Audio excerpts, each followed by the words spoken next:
The beautiful 6 quarts digital air fryer may display an E2 error code when the appliance detects a temperature sensor or internal overheating issue.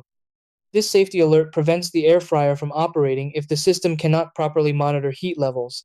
In many cases, the problem is triggered by temporary overheating, poor airflow, or a minor control glitch. By performing a few quick checks and resets, you can often clear the error and restore normal cooking operation. Try these. Step 1. Turn off the air fryer and unplug it from the power outlet to allow the system to cool down completely. Step 2. Remove the basket and cooking tray, then check for food, debris, or grease that might block airflow.